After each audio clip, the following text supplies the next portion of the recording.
নবী সুলাইমান আলাইহিসসালাম ছিলেন নবী দাউদ আলাইহিসসালামের পুত্র এবং তিনি ইসলামের অন্যতম মহান নবী। ছোটবেলা থেকে তিনি জ্ঞান, প্রজ্ঞা এবং বিচার শক্তির জন্য বিখ্যাত ছিলেন। নবী সুলাইমান আলাইহিসসালামের জ্ঞান ও প্রজ্ঞা ছিল অসাধারণ এবং এটি আল্লাহর বিশেষ অনুগ্রহের ফসল। তিনি শুধু মানব জাতির মধ্যেই নয়, বরং জিন, পশু পাখি এবং প্রকৃতির অন্যান্য সত্তার মাঝেও তার প্রজ্ঞা প্রয়োগ করতে পারতেন। তার এই গুণাবলী কুরআনে বিভিন্ন স্থানে আলোচিত হয়েছে। নবী সুলাইমান আলাইহিসসালামের ন্যায় বিচার ছিল অসাধারণ। একবার দুটি মা একটি শিশুকে নিয়ে তার কাছে এসেছিল। উভয়ে দাবি করেছিল যে শিশুটি তাদের। তখন সুলাইমান আলাইহিসসালাম তাদের মধ্যে প্রকৃত মাকে চিহ্নিত করেন একটি কৌশল ব্যবহার করেন। তিনি ঘোষণা করেন যে শিশুটিকে দুই ভাগে কেটে দুইজনের মধ্যে ভাগ করে দেওয়া হবে। এই কথা শুনে একজন মা শিশুর ক্ষতির কথা ভেবে তা প্রত্যাখ্যান করেন এবং অন্য মহিলাকে শিশুটি দিতে রাজি হন। তখন সুলাইমান আলাইহিসসালাম বুঝতে পারেন প্রকৃত মা শিশুটির প্রতি মমতা দেখানো মহিলাটি, যেটা আমি কিন্তু সম্পূর্ণভাবে হযরত দাউদ আলাইহিসসালামের জীবনীতে ব্যাখ্যা করেছি। তোমরা চাইলে সেটা দেখে নিতে পারো, লিংক ডিসক্রিপশনে থাকবে। নবী সুলাইমান আলাইহিসসালামের ন্যায় বিচার ছিল অসাধারণ। একদিন সুলাইমান আলাইহিসসালাম তার সেনাবাহিনী নিয়ে যাচ্ছিলেন। তখন একটি পিঁপড়ে তার সম্প্রদায়কে সতর্ক করে বললেন, হে পিঁপড়েরা, নিজেদের গর্তে প্রবেশ করো, না হলে সুলাইমান এবং তার সেনাবাহিনী তোমাদের মেরে ফেলবে, যদিও তারা তা বুঝতে পারবে না। এই কথায় সুলাইমান আলাইহিসসালাম হেসে উঠলেন এবং আল্লাহর প্রতি কৃতজ্ঞতা প্রকাশ করেন, কারণ আল্লাহ তাকে এমন বিশেষ ক্ষমতা দান করেছিলেন। সুলাইমান আলাইহিসসালামের ক্ষমতা শুধু মানুষের মধ্যে সীমাবদ্ধ ছিল না, তিনি জিনদের কাজ করতে বাধ্য করতে পারতেন। এই জ্ঞান ও দক্ষতার মাধ্যমে তিনি বড় বড় স্থাপনা নির্মাণ করেন এবং মূল্যবান কাজ সম্পূর্ণ করেন। সুলাইমান আলাইহিসসালামের প্রকৃতি সম্পর্কে গভীর জ্ঞান রাখতেন। তিনি আল্লাহর নির্দেশে বিভিন্ন জিনিসের ব্যবহার শিখেছিলেন। আল্লাহ তাকে এমন ক্ষমতা দিয়েছিলেন যার মাধ্যমে তিনি প্রাকৃতিক সম্পদের সঠিক ব্যবহারের দক্ষতা দেখিয়েছিলেন। সুলাইমান আলাইহিসসালামের কাছে তার জ্ঞান এবং প্রজ্ঞা আল্লাহর পক্ষ থেকে বড় এক দান ছিল। তিনি কখনো নিজের ক্ষমতা নিয়ে গর্ব করেনি, বরং সবসময় আল্লাহর কাছে প্রার্থনা করেন, হে আমার রব, আমাকে তৌফিক দাও যে আমি তোমার এই নিয়ামতের প্রতি কৃতজ্ঞতা প্রকাশ করতে পারি যা তুমি আমাকে ও আমার পিতামাতাকে দান করেছ। নবী সুলাইমান আলাইহিসসালাম ছিলেন এমন এক মহান ব্যক্তিত্ব যিনি একসাথে নবুয়াত এবং রাজত্বের দায়িত্ব পালন করেছেন। আল্লাহ তাআলা তাকে এই দুই দায়িত্ব নিযুক্ত করে তাকে একটি অনন্য সম্মান দিয়েছিলেন। তার শাসনকাল ছিল সুবিচার, সমৃদ্ধি এবং আল্লাহর নির্দেশ পালনের এক অনন্য উদাহরণ। সুলাইমান আলাইহিসসালামকে নবুয়ত দান করা হয়েছিল এবং তিনি আল্লাহর নির্দেশ অনুযায়ী মানুষকে তাওহীদের দিকে আহ্বান জানাতেন। তিনি তার নবুয়তের মাধ্যমে মানুষকে আল্লাহর প্রতি একনিষ্ঠ থাকতে এবং মূর্তি পূজা ও পাপ থেকে দূরে থাকতে বলতেন। তার নবুয়তের প্রধান দিক ছিল তাওহীদের প্রচার, এক আল্লাহর ইবাদতের গুরুত্ব বোঝানো, ন্যায় বিচারের শিক্ষা, আল্লাহর আইন মেনে সমাজে সুবিচার প্রতিষ্ঠা, আল্লাহর কৃতজ্ঞতা। সুলাইমান আলাইহিসসালাম আল্লাহর নির্দেশে এমন একটি রাজ্যের শাসক ছিলেন যা ছিল অত্যন্ত শক্তিশালী এবং সমৃদ্ধ।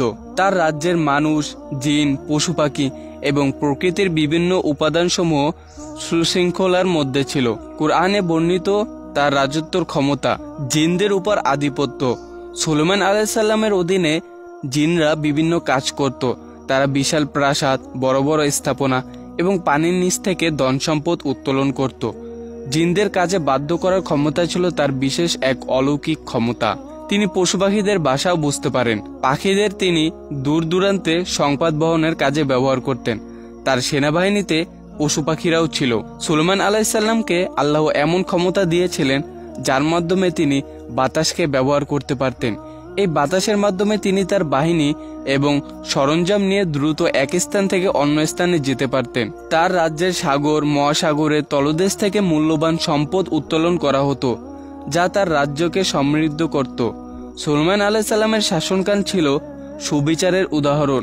তিনি তার জনগণের সমস্যাগুলি ধৈর্য সহকারে শুনতেন এবং ন্যায় বিচারের মাধ্যমে সমাধান করতেন। সুলাইমান আলাইহিসসালাম তার নবুয়ত এবং রাজত্বের প্রতিটি মুহূর্তে আল্লাহর প্রতি কৃতজ্ঞ ছিলেন। তিনি বারবার আল্লাহর কাছে প্রার্থনা করতেন যেন তিনি আল্লাহর দেওয়া দায়িত্ব যথাযথভাবে পালন করতে পারেন। তার বিখ্যাত প্রার্থনা, হে আমার প্রতিপালক, আমাকে তৌফিক দিন যেন আমি আপনার সেই নিয়ামতের জন্য কৃতজ্ঞতা প্রকাশ করতে পারি যা আপনি আমাকে এবং আমার পিতামাতাকে দিয়েছেন, আর আমাকে তৌফিক দিন যে আমি সৎকর্ম করতে পারি যাতে আপনি সন্তুষ্ট হন। আমাকে আপনার রহমতের সঙ্গে আপনার নেক বান্দাদের মধ্যে অন্তর্ভুক্ত করুন। নবী সুলেমান আলাইহিস সালামের জীবনে অন্যতম বিস্ময়কর দিক ছিল জিনদের উপর তার পূর্ণ নিয়ন্ত্রণ। আল্লাহ তাআলা তাকে এই বিশেষ ক্ষমতা প্রদান করেছিলেন যা তাকে অন্যান্য নবীদের চেয়ে ভিন্ন করেছে। জিনদের কাজ পরিচালনার জন্য তাদের বাধ্য করা ক্ষমতা সুলেমান আলাইহিস সালামের শাসনকালে আরো সফল এবং বিস্ময়কর করে তোলে। কুরআনে সুলেমান আলাইহিস সালাম এবং জিনদের উপর অধিকার নিয়ে বিভিন্ন স্থানে আলোচনা করা হয়েছে। সূরা সাবা। এবং সুলেমানের অধীনে ছিল জিনদের দল যারা তার প্রতিপালকের নির্দেশে কাজ করত। তাদের মধ্যে যে কেউ আমাদের নির্দেশ অমান্য করত তাকে আমরা জ্বলন্ত আগুনের শাস্তি দিতাম। সূরা সাদ এ বলা হয়েছে, তারা সুলেমানের জন্য যা ইচ্ছা তাই তৈরি করত, বিশাল প্রাসাদ, ভাস্কর্য এবং বড় বড় পাত্র যা নদীর মতো জল ধারণ করত। সূরা সাদ আয়াত নাম্বার 38 থেকে 37।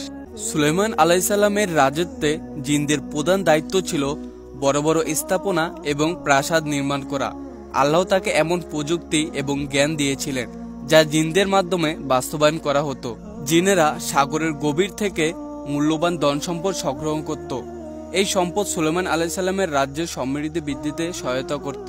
জিনেরা সুলেমান আলাইহিস সালামের নির্দেশে অসাধারণ শিল্পকার্য এবং অলংকার তৈরি করত। তাদের হাতের তৈরি স্থাপনা এবং শিল্পের নমুনা ছিল এক অনন্য উদাহরণ। তারা দৈনন্দিন ব্যবহারের জন্য বড় বড় পাত্র এবং সরঞ্জাম তৈরি করত যা রাজ্যের পরিচালনার কাজে ব্যবহার হতো। সুলেমান আলাইহিস সালাম এর জিনদের উপর নিয়ন্ত্রণ ছিল আল্লাহর বিশেষ নিয়ামত। তাদের পরিচালনার জন্য আল্লাহ সুলেমান আলাইহিস সালামকে শক্তি এবং প্রজ্ঞা দিয়েছিলেন। বিশেষ একটি আংটির ঘটনা তাফসিরের বর্ণনায় উল্লেখ আছে, সুলেমান আলাইহিস সালাম একটি বিশেষ আংটির মাধ্যমে জিনদের নিয়ন্ত্রণ করতেন। এই আংটিটি ছিল তার ক্ষমতার প্রতীক যা আল্লাহর নির্দেশে কাজ করত। বন্ধুরা, এই আংটি নিয়েও কিন্তু একটি কাহিনী আছে যেটা হয়তোবা তোমরা শুনে থাকবে। সুলেমান আলাইহিস সালামকে একজন নারী বিবাহ করতে চেয়েছিল এবং সুলেমান আলাইহিস সালাম অহংকার করে বলেছিল, সামান্য একটি জেলের মেয়ে আমাকে বিয়ে করতে চায়, এবং এর কারণে কিন্তু আল্লাহ তাআলা তার কাছ থেকে আংটিটি কেড়ে নিয়েছিলেন এবং পরবর্তীতে কিন্তু সুলেমান আলাইহিস সালাম সেই জেলের নারীকেই বিয়ে করে নেয়। এবং সেই কাহিনীটাও আমি বিশ্লেষণ করব, কিন্তু এখন না, সেটা পরে অন্য একদিন। জিনদের নিয়ন্ত্রণ সুলেমান আলাইহিস সালামের একটি বিশেষ পরীক্ষা ছিল। আল্লাহ তাকে শর্ত করেছিলেন যে তিনি যেন কখনো ক্ষমতার গর্ব না করেন। যদি কোনো জিন সুলেমান আলাইহিস সালামের আদেশ অমান্য করত তবে তাকে কঠোর শাস্তি দেওয়া হতো। এই শাস্তি ছিল আগুন এবং কঠিন কাজের মাধ্যমে। কুরআনের উক্তি, আর জিনদের মধ্যে যারা তার আদেশ অমান্য করত আমরা তাদের কঠোর শাস্তি দিতাম। বন্ধুরা, সুলেমান আলাইহিস সালামের জীবন কাহিনী কিন্তু অনেকটাই বড়, যেটা আমি একটি ভিডিওতে সম্পূর্ণ করতে পারবো না। অলরেডি কিন্তু ভিডিওর লাইন অনেক বড় হয়ে গিয়েছে। আমি এটাকে পরবর্তী পার্টে বাকিটা বিশ্লেষণ করব, এবং পরবর্তী পার্টে আমি বিশ্লেষণ করব রানী বিলকিসের কাহিনী, যেটা কিন্তু তোমরা শুনে থাকবে। এটা কিন্তু খুবই অসাধারণ একটি কাহিনী।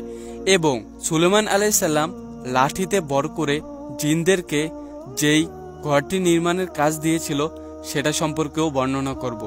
তো তুমি যদি 3 দিন পর এই ভিডিওটি দেখে থাকো তাহলে তার লিংক ডিসক্রিপশনে দেওয়া থাকবে, এবং না হলে তোমাকে 3 দিন অপেক্ষা করতে হবে। ভিডিওটি ভালো লাগলে একটি লাইক করে দেবে, এবং তোমাদের এক একটি কমেন্ট কিন্তু আমাকে অনেক আনন্দ দেয় এবং আমি আরো আগ্রহ পাই ভিডিও তৈরির জন্য। তো অবশ্যই সুন্দর একটি কমেন্ট করে দেবে। আল্লাহ হাফেজ।